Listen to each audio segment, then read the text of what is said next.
Vocês estão bem, irmãos? Fazia algum tempo já que eu não trazia a palavra, né? Os irmãos teve livramento todo esse tempo, mas agora o livramento acabou. Chegou a vez. Eu quero agradecer a oportunidade do pastor Valdo, a Renato, pastor Luiz e a Rosa. É sempre um privilégio trazer a palavra de Deus para os irmãos. E aqueles que já estão acostumados comigo de manhã, sabem como que o negócio anda, né? Eu acredito que hoje é um dia especial, primeiro porque é a Santa Ceia. Um tempo de nós renovarmos a aliança com o Senhor. E mais especial ainda porque é a última do ano. Como alguém disse aqui em cima, não sei se foi a Camila, ou a Laura, ou a irmã Ana Paula, até aqui o Senhor nos sustentou. Você teve 12 meses de livramento. E você está aqui hoje, podendo glorificar o nome do Senhor. E esse tempo vai ser muito edificante. Quando eu meditava acerca de que Deus queria falar conosco nesse tempo, eu fui levado a pensar justamente isso. Como eu estou terminando o meu ano? Como eu estou terminando esse tempo? Nós podemos até dizer que, como eu estou terminando esse mês? Mês passado você tomou ceia, nós tivemos as nossas vidas por aí, trabalho, família, escola, e eu creio que foi difícil para você se manter numa condição santo nesse mundo caído. Mas nós vencemos e aqui estamos. A pergunta que eu me fiz é, com tudo que eu me comprometi ao início do ano, será que eu cumpri? Com tudo aquilo que eu disse que eu iria fazer ao longo do ano na minha vida pessoal, profissional, na minha vida ministerial, será que eu cumpri? É um questionamento que a gente se faz ao final do ano. Será que eu fui muito mais amigo de Deus ou inimigo da obra dele? Todo ano nós fazemos as nossas famosas listas, né? Do que eu vou planejar para o ano seguinte. Eu vou estudar mais, eu vou ler mais a Bíblia, eu vou fazer uma faculdade, naquele curso. Mas quando chega agosto, quando chega julho, a gente já nem lembra da lista. Talvez fisicamente ela já nem exista mais. E aí, o que a gente faz? Eu deixo para o ano que vem. Mas é um momento da gente refletir. Por isso o tema da nossa mensagem é termine bem para começar bem. Há uma corrida proposta para nós, nesse tempo. Há uma corrida proposta para a sua vida. Uma corrida que muda de acordo com a situação que a sua vida vai se levando. Quando nós casamos, já muda a rotina, você não é mais solteiro. Quando você se casa e tem filhos, já muda a rotina, você já não é mais só o casal. E essa corrida, ela não para. Ela não para, ela só vai finalizar quando o nosso Senhor Jesus voltar. Nós temos estudado ao longo dos domingos de manhã acerca do livro de Romanos, e eu creio que todos aqui que têm participado estão sendo edificados. Eu estou sendo muito mais edificado, porque estou aprendendo com os irmãos também. E esse tempo é um tempo de crescimento. Talvez para você deva ser difícil vir ao domingo por conta de trabalho, por conta de outras qualquer coisas na sua agenda. Mas é preciso sacrifício. Em todas as áreas, empresários, esportistas, estudantes, todos eles tiveram uma vida sacrificial. Ao se tratar da igreja brasileira, os grandes ministérios hoje também não começaram grandes. Como diz uma pessoa por aí, o que nasce grande é monstro da Disney. Ele já nasce grandão já. Mas, se tratando-se da vida real, tudo vai levar a um sacrifício. Existe uma frase do conhecido técnico Bernardinho, que ele diz assim: existem dois tipos de dor, a dor da disciplina e a dor do arrependimento. Garanto que a dor do arrependimento é muito mais dolorosa. Quando você toma decisões que irão levar a um ponto comum, como estamos no fim de uma jornada, ela vai decidir, ela vai determinar como foi as suas decisões antes. Quando o estudante, por exemplo, ao início do ano, chega nessa época do ano, muitos alunos e alunas, e eu falo isso porque eu já fui um deles, começa a estudar que nem louco, freneticamente. Isso é sinal de que ele é estudioso? Não, é sinal de que ele protelou alguma coisa ao longo do ano para tentar se safar. Na minha época ainda repetia de ano, né? Hoje eu acho que nem repete mais, né? Mas na minha época a gente ficava doido, estudando. Errado, porque você acaba se aplicando para uma única coisa. E na verdade você não está aprendendo. No emprego também é a mesma coisa. Quando a gente está trabalhando, você está tranquilo, você já está trabalhando. Mas você esquece de se profissionalizar mais, de capacitar mais, de fazer um curso. Talvez hoje, na área que você atua, não é a área que você quer, mas é o momento de você se empenhar em estudar para a área que você deseja. Mas quando nós procrastinamos isso, o que acontece? Vem o desemprego. E aí uma dificuldade muito grande, porque se você não teve esse tempo para se atualizar, você cai no mercado de trabalho desatualizado.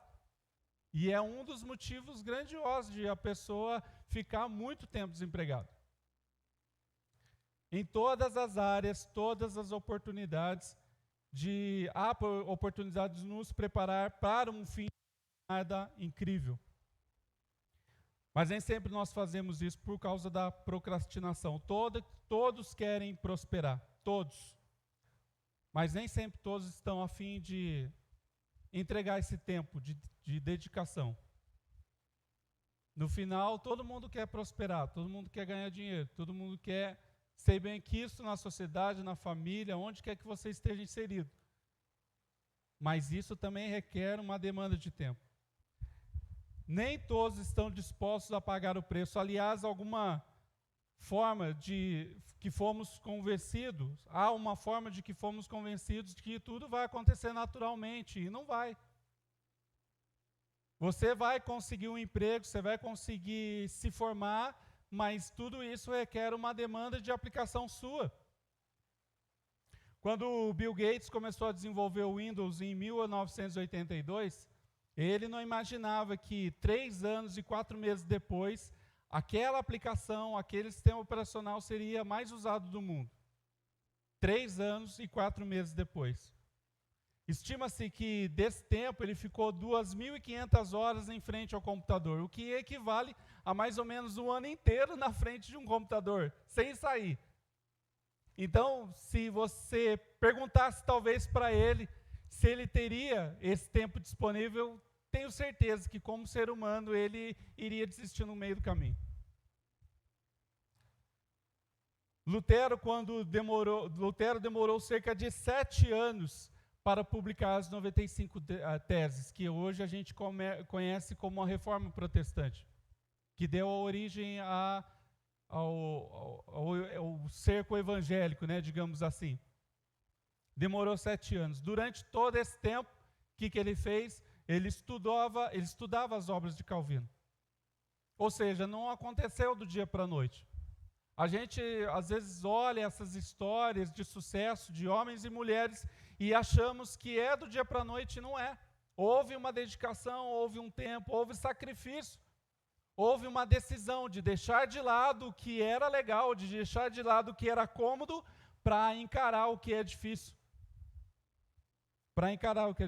Poderíamos encontrar, então, diversas histórias, diversos exemplos de nosso cotidiano, de homens e mulheres que, nacionalmente ou mundialmente conhecidos, pessoas anônimas que conquistaram algo, mas que levavam uma vida sacrificial.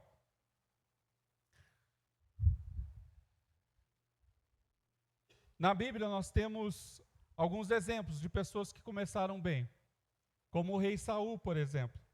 Como está escrito em 1 Samuel 10, versículo 1, e diz assim: Então Samuel apanhou um jarro de óleo, derramou-o sobre a cabeça de Saul e o beijou, dizendo: O Senhor tem ungido como líder da herança dele. Mas o mesmo, embora tenha sido ungido pelo próprio profeta e percebido que os sinais que isso teria acontecido era real, era de Deus, como ele mesmo cita, chefe para uma herança, Saul enfrentou um problema. Fracassou em obedecer à palavra do Senhor. Vemos em 1 Samuel 15, 24, ele diz assim, o próprio Saul, dizendo, eu pequei, respondeu Saul, desobedeci as ordens de Deus, o Senhor, e as instruções que você deu, nesse caso que ele está falando do profeta, fiquei com medo do povo e fiz o que eles queriam. Muitas das vezes a gente pensa que as coisas às vezes vêm fácil, mas a gente esquece de algo, obedecer aos mandamentos e aos direcionamentos do Senhor. Se Deus te deu um direcionamento, querido, e está difícil a outra vir, é porque você deveria ter tomado outra ação. Às vezes a gente não crê nas coisas que as pessoas nos falam como ordem ou direcionamento de Deus. Como o pastor costuma dizer aqui, nós somos uma igreja mineira pequena. E você me conhece e eu conheço você.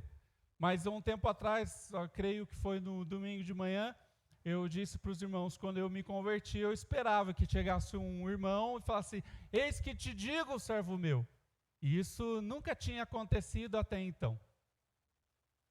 Mas um belo dia, num momento de consagração aqui, alguém da igreja me mandou uma mensagem, e era tudo que eu precisava ouvir. Então, queridos, não subestime a oração dos irmãos da sua igreja. Não subestime. Depois disso, você conhece a história de Saul, foi só ladeira abaixo. Alguns comentaristas acreditam que Saul terminaram o reinado com doenças mentais, grandes crises de esquizofrenia e refém dos períodos de depressão.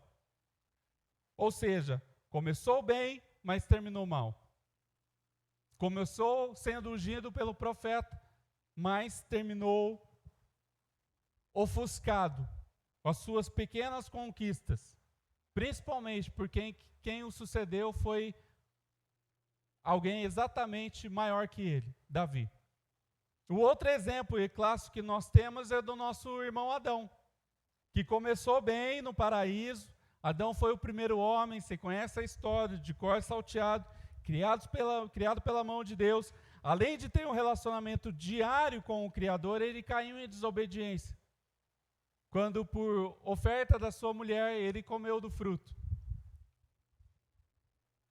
E havia sido avisado pelo próprio Deus, que quando ele comesse, certamente ele morreria.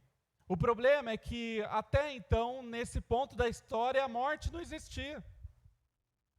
Ele não sabia o que era morrer. Adão, quando recebeu essa ordem, ele falou assim, tá bom, eu sei, tá bom. Mas só que, sabe, ele não tinha noção do que era a morte.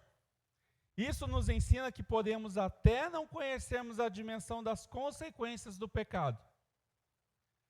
Mas é melhor não pecar do que pecar por não saber o tamanho da consequência.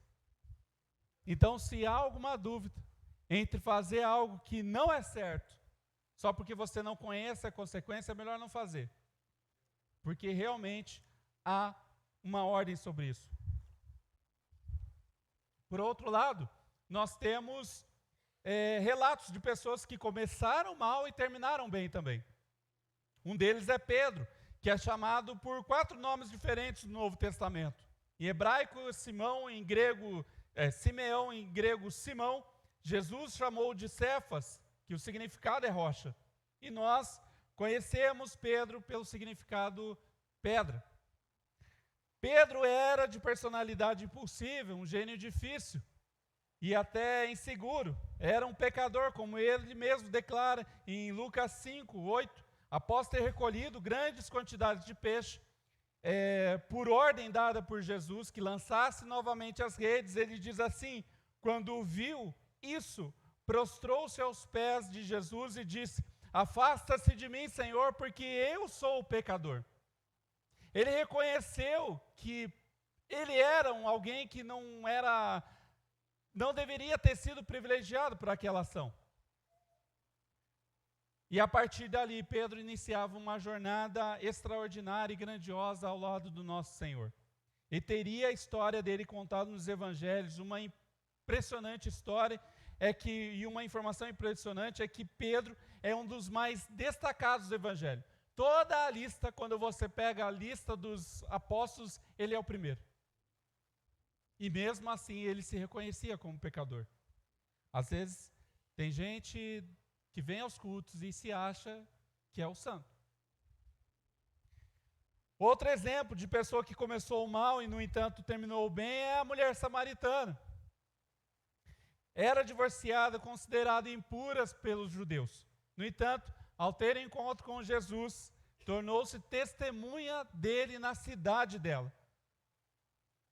pela mensagem que Jesus a tocou. E diz assim em João 4,39, muitos samaritanos daquela cidade creram nele por causa do seguinte testemunho dado pela mulher: ele me disse tudo que tenho feito.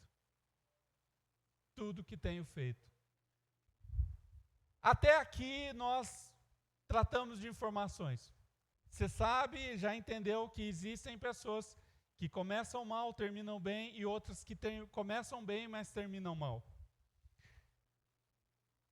Isso nos remete a pensar da seguinte forma: Jesus pode fazer tudo o momento que ele quiser. Tudo, o que ele quiser. Mas quando pegamos esses relatos e passamos, temos que entender que também há uma parcela nossa nessa história. Porque às vezes a gente vive achando que Deus vai resolver o nosso problema do dia para a noite, não. O problema, às vezes, do desemprego é resolvido com você estudando mais. O problema, às vezes, de você não crescer como pessoa, ministerialmente, socialmente, é porque está faltando empenho seu. Não é culpa de Deus. O prosperar, que muita gente fala financeiramente, não é obrigação nenhuma de Deus. Não está escrito na Bíblia, é isso, querido. Que Deus vai te prosperar financeiramente. Está escrito, e Ele confirma que você pode ser salvo e morar com Ele. Isso sim. Isso sim. Do contrário, não está. Deus pode fazer um milagre? Pode. Nós não temos dúvida disso. Mas eu não posso fechar os olhos para que há uma parcela minha também. Eu tenho uma parcela de responsabilidade nessa história. E talvez a maior parcela. Ir à igreja somente por ir não te torna um convertido, mas te torna um convencido. Você vem na igreja porque você sabe que é uma palavra boa, porque o convencido, ele pensa assim: eu sei que é essencial ir à igreja, eu sei que eu preciso ouvir uma palavra. Às vezes as pessoas vêm para ouvir uma palavra de autoajuda, e aqui não tem palavra de autoajuda, é ajuda do alto, é Ele que nos direciona. Lá eu encontro pessoas com valores que eu compactuo, lá eu encontro palavra de Deus, ensinamentos de Jesus, ou seja, eu estou convencido que o ambiente da igreja é bom, eu estou convencido. Pode, de vez em quando, até rolar uma festinha para nós. Agora, alguns exemplos disso são, por exemplo, Caim e Abel. Caim, quando matou Abel, ele era convencido que ele tinha que entregar a oferta, mas ele não era convertido. Olha a chuva. Quem largou roupa no varal agora está chorando. Ananias e Safira, quando venderam a sua propriedade e mentiram diante dos apóstolos sobre o valor vendido, o casal era convencido que tinha que entregar, mas não era convertido. Ele não tinha a real intenção disso. O convertido, ele entra em estado de culto diário, entende que a vida dele não pertence a ele, mas sim a Jesus, e tudo que ele faz há um propósito para a vida, não dele, mas da obra de Jesus. Ele entende que o caminhar dele não é sobre ele, ele entende que o que ele faz não está falando sobre ele, mas sim falando sobre Jesus. Então, o nosso testemunho é a nossa vida. O nosso maior testemunho que você pode dar, querido, não é porque você comprou um carro, não é porque você comprou uma casa, mas é porque você foi salvo, você é salvo em nome de Jesus. Pessoas assim entendem que não é o que possuem que gradua para entrar no reino de Deus, mas sim o coração entregue a Jesus. Pessoas assim servem à igreja e aos irmãos e à obra sem esperar recompensas e holofotes. Sem esperar recompensas. Não está preocupada se os homens irão reconhecer, está preocupada se Jesus reconhece e recebe o que ela está fazendo. Esse é o convertido. Desejar servir já é um sinal que você é convertido e não convencido. O que lhe falta mais? O que lhe falta mais? Aí você deve estar se perguntando, tudo bem, Rodrigo, eu entendi, eu preciso terminar bem para começar bem, mas como eu faço isso?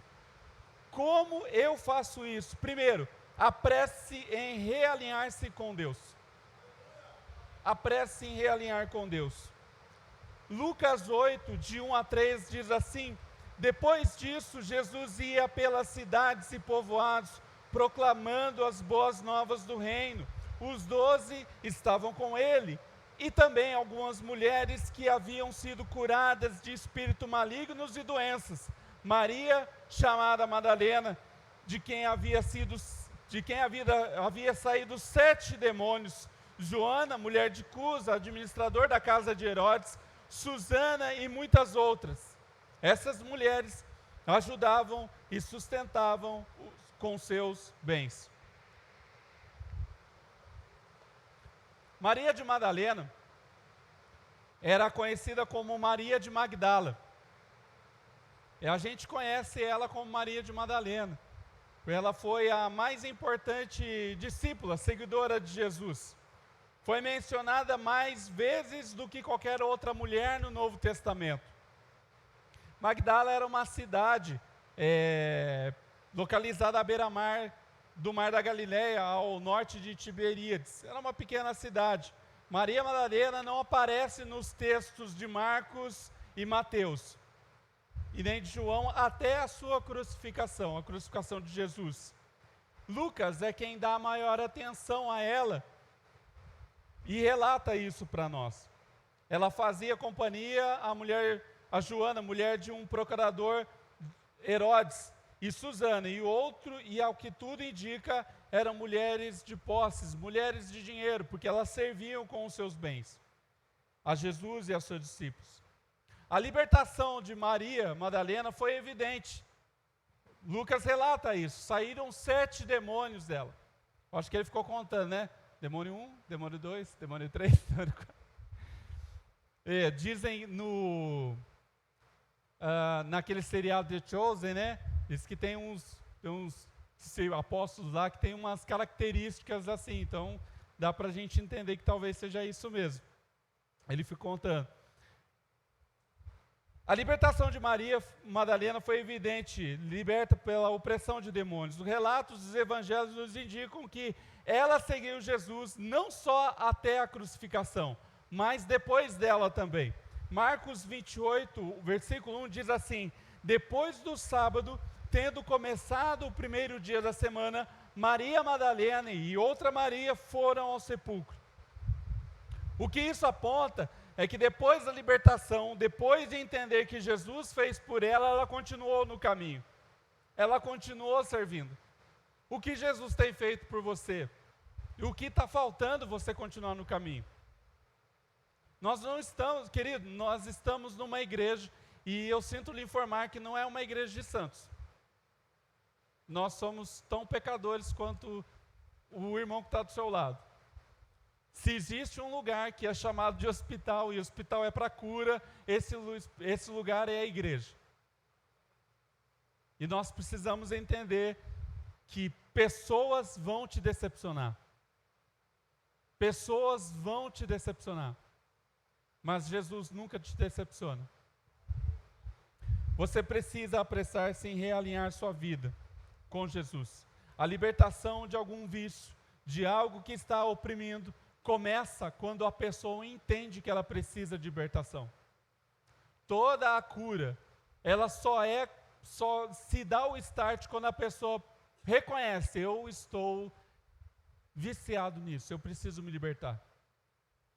Quando não existe esse reconhecimento, não há terapia, não há psicólogo, não há remédio, não há nada que faça a pessoa se libertar. Começa por ela. Começa por ela. Nós não temos maiores informações sobre Maria Madalena, de como ela chegou nesse estágio de ser dominada por demônios. Mas uma coisa é certa, em certo momento da vida dela, ela entendeu que ela precisava se alinhar com a vida que Jesus oferecia para ela. Ela se apressou em realinhar sua vida. Não importa o seu passado, não importa o que você fez mês passado, o que você fez no início do ano, o que você fez 10 anos atrás, hoje é tempo de se realinhar com Jesus. Se existe algo que você precisa deixar, esse é o dia. Esse é o dia. Segundo ponto, peça perdão. Peça perdão. Em Atos, nós vemos o relato de Estevão. Acompanhem comigo a leitura. Mas Estevão, cheio do Espírito Santo, levantou os olhos para o céu, viu a glória de Deus e Jesus em pé à direita de Deus. E disse: vejo os céus abertos e o Filho do Homem em pé à direita de Deus. Mas eles tamparam os ouvidos e, dando fortes gritos, lançaram-se todos juntos contra ele, arrastando-o para fora da cidade e começaram a apedrejá-lo. As testemunhas deixaram os seus mantos aos pés de um jovem chamado Saulo. Enquanto o apedrejavam, Estevão esteve orando: Senhor Jesus, recebe meu espírito. Então caiu de joelhos e bradou: Senhor, não considere culpados deste pecado. Tendo dito isso, adormeceu. Se nós fizermos uma enquete aqui e perguntar se você é capaz de perdoar pessoas, eu acredito que 100% dirão que sim. Eu sou capaz de perdoar a pessoa. Mas tente se colocar no lugar dos parentes de Estevão. Você perdoaria a pessoa que está apedrejando seu filho, seu irmão, sua mãe, e você vendo aquela multidão fazendo isso sem poder fazer nada? Não é algo complicado. O motivo pelo qual deixamos de receber as promessas do Senhor tem raiz na falta de perdão. Seja para com um irmão na fé, um parente, ou algum colega do trabalho ou vizinho. A própria ciência já indica que as doenças como úlcera, depressão cardíaca, nódulos, até mesmo tumores, alguns dos motivos advêm da falta de perdão. E uma matéria na revista Exame de 2019 já apontava, estudos indicavam que a falta de perdão é associada a riscos de infarto, segundo o estudo. Ali embaixo, não sei se você consegue ler, mas diz assim, o estudo também mostrou que entre quem infartou, 31% afirmaram ter tido perda significância da fé. Não é porque você é crente que você não vai ter problemas. Você vai ter problemas. Mas isso não pode nos afastar dos caminhos do Senhor. Um trecho da matéria, do estudo, diz essa sobre a significância da fé, a perda da significância da fé. Muitos, queridos, se atrelam ao viver de uma forma estável, gloriosa, grandiosa, só porque é crente. E não é. Não é que você não está aquém da sociedade, que você não vai sofrer com os preços altos do mercado só porque você é crente, ou o desemprego, ou uma gripe.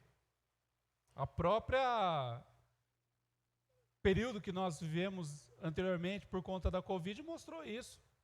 Muitos irmãos, eu mesmo fui acometido pela doença, e nem porque eu sou crente que eu não fui acometido. O evangelista e escritor John Bevere, ele diz assim: uma pessoa que não consegue perdoar, esqueceu-se da grande dívida da qual foi perdoada. Quando você percebe que Jesus libertou da morte eterna, você liberará outros incondicionalmente. Você precisa perdoar. Se há algo que está travando a sua vida, parente, irmão da fé, querido, você precisa perdoar. Isso não diz sobre você, porque a falta do perdão é como já foi dito aqui alguma vez, tomar veneno achando que o outro que vai morrer. Não vai, quem está morrendo é você. Quem está morrendo é você. Perdoar é a chave para receber as bênçãos do Senhor. Manter uma vida relacional com outras pessoas é manter a sua saúde física e mental aprovada diante de Deus. A nossa caminhada nesse mundo, enfrentamos situações difíceis, passamos por tribulações. A própria Bíblia nos alerta disso. Pessoas vão nos magoar, vão ser injustas conosco, mas sempre nós precisamos perdoar, porque Ele nos perdoou. Mas para liberar perdão, há um requisito essencial: o Espírito Santo de Deus. Espírito Santo de Deus. Em Atos 6, os apóstolos relatam que Estevão foi escolhido outros 6 homens para servirem a Deus através da distribuição de alimentos. E esses homens eram homens de Deus, mas a apresentação dos 7 nomes, Estevão é descrito como um homem cheio de fé e do Espírito Santo. Cheio de fé e Espírito Santo. Nós precisamos perdoar, irmãos, para que a nossa vida seja uma vida que apresente Jesus para as outras pessoas. O perdão tem que vir em primeiro lugar. Terceiro ponto, persevere. João 14, 19 diz assim: dentro de pouco tempo, o mundo não me verá mais. Vocês, porém, me verão, porque eu vivo, vocês também viverão. Há uma promessa de Jesus sobre a nossa vida. Não se trata apenas desse plano físico, mas sim de um plano espiritual. Se a nossa vida não for espelhada na vida que Jesus quer que levemos, certamente não veremos a Cristo. Nós precisamos espelhar na nossa vida com base naquilo que Ele quer para nós, não do que nós queremos para Ele. É o contrário. E isso não está relacionado a ser uma pessoa formalmente ungida na igreja, mas sim na sua vida pessoal. Você é ministro onde você for. Você é testemunha de Cristo por onde você andar. E você precisa deixar essa marca, uma marca positiva. Você é a voz de Cristo para este mundo que já não o vê há muito tempo e que tem repulsa de seu próprio nome. Quando você persevera, é certo que amizades você vai perder. Ambientes que você circulava, você não vai mais caber em você. Quando você persevera, você vai ver que as coisas, você consegue ver o erro das pessoas, as pessoas estão errando, mas elas não enxergam. Você começa a ver as coisas por outro lado. E isso é natural, é a mudança que Jesus faz em nós, de dentro para fora. Não é um estereótipo. Não há uma veste que você põe e você, agora eu sou crente, agora eu não peco mais. Não, querido. Você pode ser crente na praia, você pode ser crente no seu trabalho, você pode ser crente numa festa, em família. Aliás, a gente não deve esquecer disso, que nós somos crentes em todo tempo. Em todo tempo. Isso é natural, a mudança de dentro para fora. Só para concluir, nós estamos às portas, então, de um ano novo. Existem bênçãos do Senhor sobre as nossas vidas, pessoal, familiar, profissional e ministerial. Bênçãos que Ele quer derramar. No entanto, nós precisamos saber que é necessário terminar bem para começar bem. E para terminar bem e começar bem, precisamos nos lembrar sempre. E primeiro, apresse em alinhar-se com o Senhor. Apresse. Há um tempo. O seu tempo ninguém sabe. O meu tempo ninguém sabe. Só Ele sabe. Peça perdão e persevere na fé. Persevere na fé.